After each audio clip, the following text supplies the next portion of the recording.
Hello সবাইকে, আজকে দেখাবো হচ্ছে তেহেরি স্টাইলে চিকেন বিরিয়ানি রান্নার রেসিপি। খুবই কম সময়ে কিভাবে রান্না করবেন সেটাই দেখাচ্ছি। তো এইখানে আমি সর্বপ্রথম মাংসগুলাকে ছোট ছোট পিস করে কেটে নিয়েছি।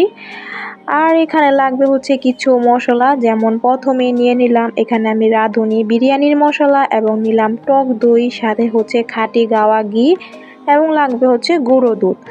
তো এই কয়টা উপকরণ রেডি হতে হতে আমি আরেক পাশ থেকে শুকনো উপকরণগুলো রেডি করে নিয়েছি। যেমন লাগবে হচ্ছে এখানে গরম মশলা, যেমন আস্ত গরম মশলা, জিরা, তেজপাতা এবং হচ্ছে পেঁয়াজ কুচি। তো এখন হচ্ছে আমি রান্নাটা বসিয়ে দিব। প্রথমে দিয়ে দিলাম পরিমাণ মতো তেল। যেহেতু এটা হচ্ছে তেহেরি স্টাইলের বিরিয়ানি, তো অবশ্যই কিন্তু আমি মাংসগুলাকে একেবারে ছোট ছোট করে কেটে নিয়েছিলাম। তো এখানে আমি কড়াইতে পরিমাণ মতো তেল দিয়ে এরপরে দিয়ে দিলাম তেজপাতা, জিরা এবং আস্ত গরম মশলাগুলা। শুকনো মশলাগুলা ভাজা হয়ে গেলে এরপরে দিয়ে দিব আমি পেঁয়াজ কুচি। পেঁয়াজ কুচিটা দিয়ে আমি আর বেশিক্ষণ ভাজবো না, পেঁয়াজটা হালকা একটু সফট হয়ে আসলেই এরপর হচ্ছে একে একে আমি বাটা মশলা দিয়ে দিব। এখানে বাটা মশলা বলতে কাঁচামরিচ বাটা এবং আদা রসুন বাটাটাই দিব। ফার্স্টে হচ্ছে দিয়ে দিলাম 1 চামচের মতো আমি কাঁচামরিচ বাটা, এরপরে দিলাম আদা এবং রসুন বাটা পরিমাণ মতো। তবে কিন্তু ঝালের পরিমাণটা অবশ্যই কমিয়ে দিবেন, কারণ বিরিয়ানি অথবা তেহেরিতে একটু ঝালটা ব্যালেন্স হলে কিন্তু ভালো লাগে, বেশি ঝাল হলে খাওয়া যায় না। তো এখন হচ্ছে বাটা মশলাটা ভালো মতো একটু কষিয়ে নিব। মশলাটা যখন ভালো মতো কষানো হয়ে যাবে এরপরে দিয়ে দেব স্বাদ মতো লবণ। স্বাদ মতো লবণ দিয়ে কিছুক্ষণ সময় একটু মশলাটাকে আবার ভেজে নিব। মশলাটা যখন ভালো মতো ভাজা হয়ে যাবে এরপর আমি দিয়ে দিব এখানে গুঁড়ো মশলা। যেখানে প্রথমে আমি দিয়ে দিলাম হালকা একটু শুকনো মরিচের গুঁড়া, জাস্ট হালকা সুন্দর একটা কালার আসার জন্য আপনারাও হালকা একটু দিবেন। এরপর আমি ধুয়ে রাখা মাংসগুলোও দিয়ে দিলাম। আর দেখতেই তো পারছেন মাংসের পিসগুলো কিন্তু খুবই ছোট ছোট সাইজ করে কাটা হয়েছে। আর এটা ছিল পাকিস্তানি মুরগি। আমার কাছে পাকিস্তানি মুরগির বিরিয়ানি অথবা রোস্ট যে কোনো আইটেমই খেতে ভালো লাগে। তো এখানে যাই হোক, আপনারা যে কোনো মাংসই নিতে পারেন। মাংসটা দেওয়ার পর সাথে সাথেই দিয়ে দিলাম এখানে টক দই। টক দইটা একটু হালকা ফাটিয়ে নেবেন। টক দই দেওয়ার পর মাংসর সাথে ভালো করে দইটাকে মিশিয়ে নিব। তো মিশানো হয়ে গেলে আমি হচ্ছে চুলার আঁচটাকে মিডিয়াম টু হাই ফ্লেমে রেখে মাংসটাকে ভালো করে রান্না করে নিব। খুবই শর্টকাটভাবে রান্নাটা দেখাবো, আর জাস্ট দেখতে থাকেন কীভাবে রান্না করি। তো এরপর হচ্ছে আমি আবার গুঁড়া মশলা দিয়ে দিলাম, যেখানে দিলাম পরিমাণ মতো একটু ধনিয়া গুঁড়া, জাস্ট 1 চামচের মতো আমি দিয়েছি, আপনারাও দিবেন। এরপরে লাস্টে হচ্ছে আমি ভাজা জিরার গুঁড়াটা দিব, যেন জিরার গুঁড়ার ফ্লেভারটা খুব সুন্দর আসে। তো এখানে হচ্ছে গুঁড়া মশলাটা দেওয়ার পর ভালো মতো একটু নেড়ে চেড়ে দিব এবং ঢেকে ঢেকে মাংসটাকে ভালো মতো একটু রান্না করে নিব। তো আমি হচ্ছে একটু ঢেকে দিয়েছিলাম। এই 3 থেকে 4 মিনিট পর ঢাকনাটা খুলে দেখলাম মাংসটা প্রায় হাফের মতো হয়ে গিয়েছে। জাস্ট আরেকটু সুন্দর মতো কষালে কিন্তু আমার বিরিয়ানির জন্য মাংসটা রান্না হয়ে যাবে। আর কোনোভাবেই কিন্তু এখানে হলুদ দিবেন না। আর হ্যাঁ, যেহেতু বিরিয়ানি মানে আলু না দিলে কিন্তু আমার কাছে একেবারেই ভালো লাগে না, এই জন্য আমি বড় বড় সাইজ করে আলুগুলা কেটে ভেজে নিলাম। তো এখানে ভাজা হতে হতে ওই পাশ থেকে মাংসটাও কিন্তু কষানো হচ্ছিল। আলুটাকে সুন্দর করে ঢেকে ঢেকে কিছুক্ষণ সময়ের মতো রান্না করে নিব, মানে ভেজে নিব।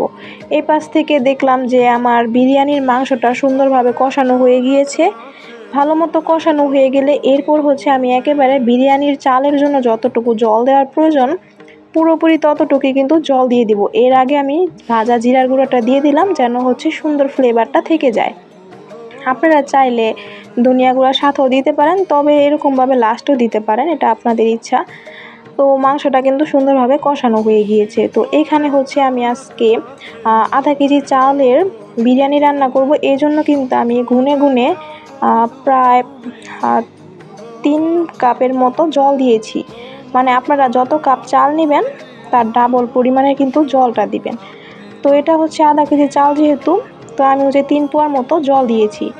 তো জলটা যখন নাকি ভালো মতো ফুটে আসবে এই পর্যায়ে আমি ধুয়ে রাখা পোলাও চালটাও দিয়ে দিলাম। পোলাও চালটা আমি আগে থেকে ধুয়ে রেখেছিলাম, সেটা দিয়ে ভালো করে এখন একটু নেড়ে চেড়ে দিব। নাড়াচাড়া হয়ে গেলে এখন হচ্ছে আমি একে একে যা যা মশলা দেওয়া বাকি আছিল সব কিছু দিয়ে দিব।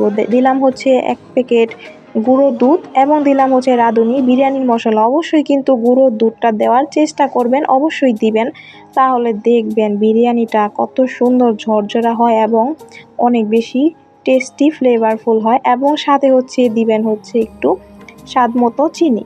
চিনিটা কিন্তু স্বাদটাকে ব্যালেন্স করে। এবং দিলাম হচ্ছে খাঁটি গাওয়া ঘি। এখানে ঘিয়ের পরিমাণটা আমি অনেকটাই দিয়েছি, যেহেতু ঘিটা কিন্তু খাবারের স্বাদটা দ্বিগুণ করে দেয়। তারপর হচ্ছে আমি দিয়ে দিলাম ভেজে রাখা আলুগুলা এবং দিলাম হচ্ছে কয়েকটা আস্ত কাঁচামরিচ। তো আমার সব কিছু কিন্তু দেওয়া হয়ে গিয়েছে। এখন জাস্ট দমে রেখে আমি বিরিয়ানিটাকে সুন্দর করে রান্না করে নিব। সব কিছু ভালো করে একটু মিশিয়ে নিচ্ছি। এখন হচ্ছে দমে রেখে আমি বিরিয়ানিটাকে সুন্দর করে রান্না করে নিব। ফার্স্টে কিন্তু চুলার আঁচটা একটু হাই ফ্লেমে রেখেছিলাম, যেন হচ্ছে বিরিয়ানির জলটা খুব সুন্দরভাবে শুকিয়ে যায় এবং চালগুলা সুন্দরভাবে সিদ্ধ হয়ে যায়। আর এইভাবে বিরিয়ানি রান্না করলে পুরোপুরি পারফেক্টভাবে কিন্তু বিরিয়ানির চালটা ফুটে যায়, একেবারে নরম তুলতুলে হয়, তাছাড়া পারফেক্ট কিন্তু ঝরঝরা হয়। আপনারা তো দেখতেই পাচ্ছেন বিরিয়ানিটা কিন্তু প্রায় 99% হয়ে গিয়েছে। আমি জাস্ট আর হালকা 5 মিনিটের মতো ঢেকে রেখে দিব, তারপরে কিন্তু গরম গরম খাওয়ার জন্য পরিবেশন করব। তো এখন হচ্ছে আমি আবার ঢেকে দিয়েছিলাম, তো ঢেকে আমি বললামই তো 5 মিনিটের মতো ঢাকনা দিয়ে রাখবো। 5 মিনিট পর ঢাকনাটা খুলে দেখলাম যে বিরিয়ানিটা পুরো পারফেক্টলি কিন্তু রান্না হয়ে গিয়েছে। আপনারাও তো দেখতে পাচ্ছেন কি সুন্দর আসছে কালারটা, একেবারে তেহেরি স্টাইলের বিরিয়ানি, এক ধাপে দুইটা রান্না আর কি। যাই হোক, এখানে দেখেন বিরিয়ানিটা কি সুন্দর ঝরঝরে হয়েছে। আমার তো দেখে ওই সময়ই খেতে ইচ্ছা করছিল, আর হ্যাঁ আমি সেটাই করেছি। এত ফ্লেভারফুল হয়েছে বিরিয়ানিটা, অসাধারণ হয়েছে। আর টাইম কিন্তু গুনে গুনে 40 মিনিটের মতো লেগেছে। অনেক শর্ট টাইমে বিরিয়ানিটা রান্না করা যায়, খুবই শর্ট টাইমে এবং খুবই ইজিলি কিন্তু আপনারা এভাবে তেহেরি স্টাইলে বিরিয়ানি রান্না করতে পারবেন। তো ফাইনাল লুকটা জাস্ট দেখেন কতটা লোভনীয় হয়েছে, আর খেতে কিন্তু অসাধারণ হয়েছিল। তো এই রেসিপিটা আপনাদের কাছে কেমন লাগলো অবশ্যই কিন্তু কমেন্ট করে জানাতে ভুলবেন না। So thanks for watching this video. Tata.